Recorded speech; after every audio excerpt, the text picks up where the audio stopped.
신야 히로미 박사가 쓴 병에 안 걸리고 사는 법이라는 책, 우리 금요일마다 나누고 있습니다. 이 책이 있는데 책이 두 권이 있습니다. 이 권이 뭐냐면은 실천편입니다. 실천편. 그 실천편 프롤로그에 이런 글로 이제 시작을 합니다. 프롤로그에 보면은 인간의 몸은 원래 병에 걸리지 않도록 만들어져 있다라고 프롤로그 글로 시작합니다. 그런데 왜 병에 걸리는 것일까요? 의학은 발달하는데 왜 병에 걸리는 것일까요? 제 친구 목사님 중에서도 얼마 전에 암 수술을 받았고 또 암 진단 결과가 나와서 수술을 기다리는 분도 있습니다. 암에 걸리지 않은 분들이 주변 사람들이 암이라고 할 때 그 소식을 듣게 되면은 안타까운 마음은 있습니다. 안타까운 마음이 있습니다. 그런데 암에 걸렸던 사람은 그 과정을 알고 있기 때문에 주변의 친구들이 암이라는 진단 결과를 받았다고 하면 정말로 꼭 내가 걸린 것처럼 안타깝고 안타까운 마음이 있습니다. 저는 암 진단을 받고 나서 한참 후에야 알게 된 것이 뭐냐면 의사들은 절대 건강관리를 해주는 분들이 아니라는 사실을 알게 되었습니다. 이분들은 질병관리만 하지 건강관리를 해주지 않습니다. 건강관리를 우리 스스로 해야 합니다. 스스로 알아서 찾아서 관리를 해야 합니다. 그 건강관리를 맨땅에 해등격으로 스스로 차리려고 하니까 시간도 오래 걸리고 확실하지도 않은 것을 붙들고 있을 수가 있습니다. 건강관리를 잘하고 있는 분들의 이야기를 듣고 그런 분들의 책을 찾아서 읽고 세미나를 듣고 관계를 맺고 대화를 나누면 쉽게 따라할 수가 있습니다. 거인의 어깨에 올라타라고 그러지 않습니까? 저는 제 주변에 건강관리를 잘 해오신 분들이 있어서 감사합니다. 대표적으로 3P 강규영 대표님은 건강서적만 500권 이상을 읽으신 분입니다. 그냥 책장에 책만 꽂아둔 분이 아니라 책마다 열어보면은 공부한 흔적이 빼곡히 있는 분입니다. 이분이 추천하는 책을 읽고 이분이 권하는 영양제를 먹고 하는데 지금까지 저는 후회 없이 그렇게 건강관리를 하고 있습니다. 그런 분과 관계를 맺고 조언을 듣고 강의를 듣는다면 큰 가르침과 지침이 될 수 있을 것입니다. 환자혁명을 쓴 조한경 박사님, 한국에서 이분의 책을 가지고 저자 특강을 할 때 수백 명이 모여있는 그 자리에 저도 있었습니다.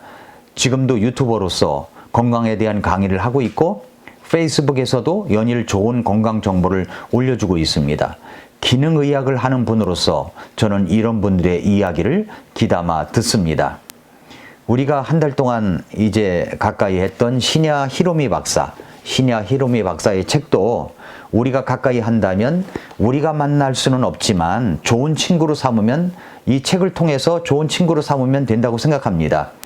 프롤로그에서 이야기하는 이 책의 핵심적인 내용을 보면 원래 사람의 몸은 병에 걸리지 않도록 몇 단계의 방어 시스템과 면역 시스템으로 보호되어 있다는 것입니다.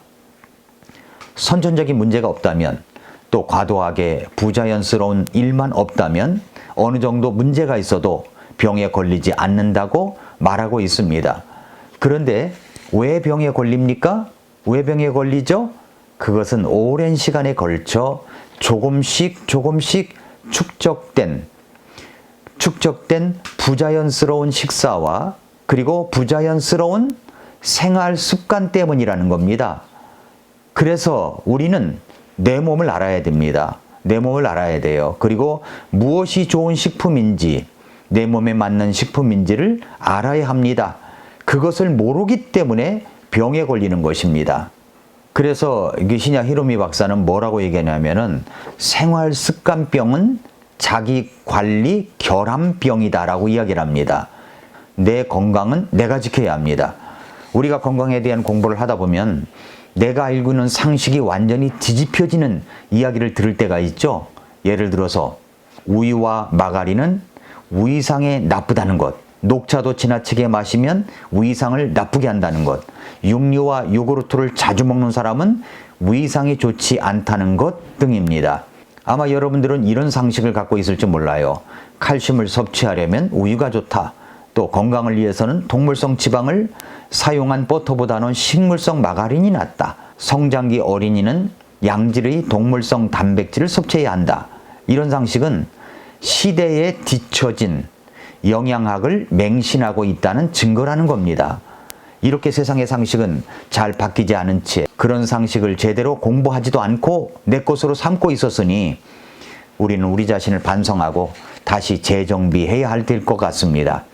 그렇다고 신야 히로미 박사가 몸에 좋지 않은 음식은 절대로 먹지 말라는 것은 아니라고 이야기합니다. 몸에 나쁘다고 좋아하는 것을 억지로 참고 안 먹으려고 스트레스를 쌓아두는 것은 오히려 더 건강에 좋지 않을 수 있다고 이야기하네요.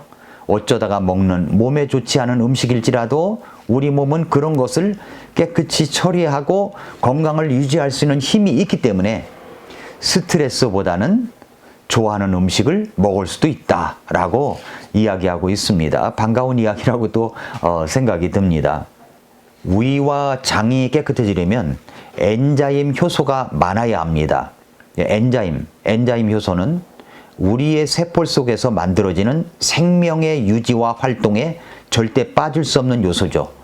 몸에 안 좋은 음식을 먹을 수는 있습니다. 그러나 그런 음식이 몸에 투입되면, 몸에 들어오면 해독을 해야 하는데 그렇게 해독할 일이 많은 사람일수록 엔자임, 그 효소가 줄어든다는 거죠. 그 결과 건강 유지에 필요한 엔자임이 부족하다 보니까 병에 걸리는 것입니다. 그래서 우리 몸의 세포 내에서 엔자임이 많아지게 하려면 그 원료인 엔자임을 많이 함유한 살아있는 식품을 먹어야 하는 것입니다. 그러면 우리가 어떤 음식을 먹어야 할까요? 이런 도표를 그려봤습니다. 제가 손으로 그린 도표인데 여러분이 한번 참고하시기 바랍니다. 여기 도표에 보면은요, 땅에서 나는 식물이 있고, 그 다음에 동물성이 있고, 그 다음에 공장에서 만들어지는 것들이 있습니다. 우리가 먹어야 될 것은 땅에서 나오는 것 85%, 그 다음에 동물성은 15%, 이렇게 먹어야 된다는 겁니다.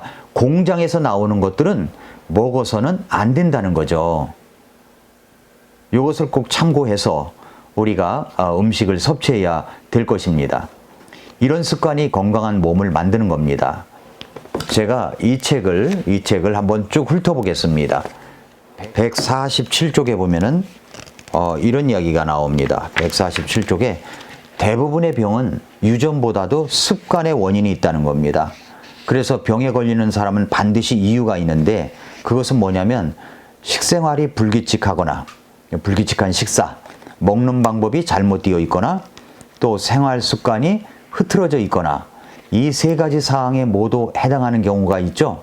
이것은 바로 병에 걸리기 쉽다는 겁니다. 그리고 이제 149쪽에 가보면은 자식이 부모와 같은 병에 걸리기 쉬운 것은 유전적 요인 때문이 아니라 질병의 원인이 된 생활 습관을 이어받은 결과라고 이야기를 하고 있습니다. 미국의 경우에 상류층과 서민층 사이에 식생활에 차이가 생기는데 왜 그런가? 그 이야기가 왜 그러냐면은 바로 경제적인 문제, 또 채소나 과일을 구입할 때 조금이라도 신선한 것, 농약이나 화학 비료를 사용하지 않은 것을 고르려면 아무래도 좀 비싸겠죠. 비용이 더 듭니다. 우리나라도 한살림 장보기 같은 사이트가 있을 정도이지 않습니까? 그 다음에 또 지식력과 경제력이 정비례한다는 사실입니다. 식사가 질병의 원인이 된다는 정보를 얻었다고 합시다. 그렇다면 그 의미의 심각성을 제대로 이해하여 실제 자신의 생활에 반영하려면 그만큼 지식력이 필요하다는 거죠. 그렇게 실천의 결과가 건강한 부유층과 건강하지 못한 서민층으로 나누어진다는 이야기를 이 책에서 싣고 있습니다. 이런 식습관이 바로 다음 세대로 이어질 것이기 때문에 앞으로 부유층과 서민층의 건강의 차이는 더 간극이 벌어질 것이라는 전망입니다. 중장년이 되어서 부모와 같은 병이 생기는 이유가 무엇 때문일까요? 여러분 생각해 보셨습니까? 부모님이 당뇨, 고혈압, 심장병, 암 등의 대표적인 질병인데 병원에 가면 이렇게 물어보죠. 부모가 혹시 암이었는지를 기록한 란이 있습니다. 왜 그렇습니까? 유전적 요인이 전혀 없다고는 할 수 없지만 부모의 발병 원인의 습관을 그대로 자식들이 이어받았기 때문이라는 겁니다. 이건 좀 충격적인 이야기죠. 여러분의 식습관이 자식들에게도 대를 물려주는 것입니다. 좋은 식재료를 선택하고 좋은 물을 마시고 규칙적인 생활을 하고 약은 가급적 먹지 않고 몸에 좋은 습관을 유지하면 누구나 건강하게 살 수가 있습니다. 산화한 식품을 아무 생각 없이 먹고 몸에 안 좋은 음식을 먹고서는 운동도 안 하면서 몸이 안 좋으니까 또 병원에 가고 병원에 가니까 약에 의존하고 또 불규칙한 생활은 그대로 하면서 또 안 좋은 음식을 먹고 또 병원 가고 약을 더 많이 먹고 이런 생활을 하면 몸이 망가지는 겁니다. 우리 하나님은 우리 몸이 하나님의 성전이라고 하는데 그 성전을 망쳐지고 있는 겁니다. 그렇게 되면 몸이 나빠지는 것은 당연한 일이죠. 몸에 좋은 습관과 안 좋은 습관은 그대로 자식들에게 물려주게 되어 있습니다. 우유는 몸에 좋으니까 매일 마셔도 된다. 이런 소리를 듣고 자란 아이는 그 말을 믿고 성인이 되어서도 우유를 먹는다는 겁니다. 그렇게 되면 건강에 이상이 온다는 거죠. 무슨 말인가 싶습니까? 내가 먹는 것에 대하여 공부를 좀 더 해야 합니다. 자, 이 책의 154쪽에 보면은 술과 담배는 최악의 생활 습관이다라고 했습니다. 뭐 이것에 대해서는 굳이 설명할 필요가 없다고 생각합니다. 또 수면 무호흡 증후군, 습관만 바꾸면 얼마든지 고칠 수가 있다. 이것을 157쪽에 이야기를 하고 있습니다. 수면 4-5시간 전에는 아무것도 먹지 않고 완전히 비운 상태에서 수면을 취해야 한다고 이 책에서 이야기합니다. 자기 전에 먹는 습관이 수면 무호흡 증후군의 발병과 비만을 초래할 수가 있기 때문입니다. 그리고 161쪽에 보면은 식사하기 1시간 전에 물을 마시라는 거예요. 물도 제대로 마셔야 됩니다. 나중에 물 치료의 핵심이라는 책을 읽을 때 자세하게 물에 대한 이야기를 하겠습니다만은 여기서 말할 때 여기 이 책에서 이야기하는 것이 물은 미라클 엔자임의 아주 좋은 파트너라고 이야기를 하고 있습니다. 또 176페이지에 보면은 엔자임을 보충하면 과식은 사라진다라는 란이 있습니다. 체중 감량, 다이어트를 하고 싶다면 우선 엔자임이 많이 함유되어 있는 식품을 섭취해야 합니다.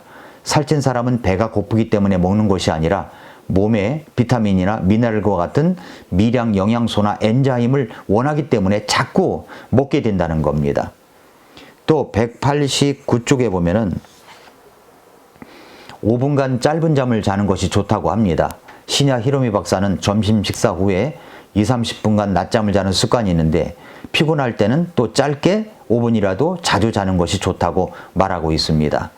지나친 운동은 백해 무익합니다. 저희 부부는 겨울 내내 아침마다 국민체조를 집안에서 집콕 운동이라고 하죠. 5분간 하고 스트레칭을 유튜브 방송에서 하는 대로 15분간 따라서 하고 스쿼트를 20개에서 30개씩 매일매일 했습니다. 저는 팔굽혀펴기를 하루에 30개 이상을 하고요. 이렇게 이제 운동을 지나치지 않게 적당량으로 운동을 하고 있습니다. 저는 이 책을 읽으면서 이 말이 마음에 남아 있습니다. 성인병이라고 하는 것은 생활 습관병인데 사실 이것은 자기관리 결함병이라고 하는 겁니다. 몸관리, 자기관리를 잘해서 건강하게 살아가는 요한 3서 2절의 우리 모든 성도님들이 되시기를 예수님의 이름으로 축복합니다. 오늘도 미라클 모닝입니다.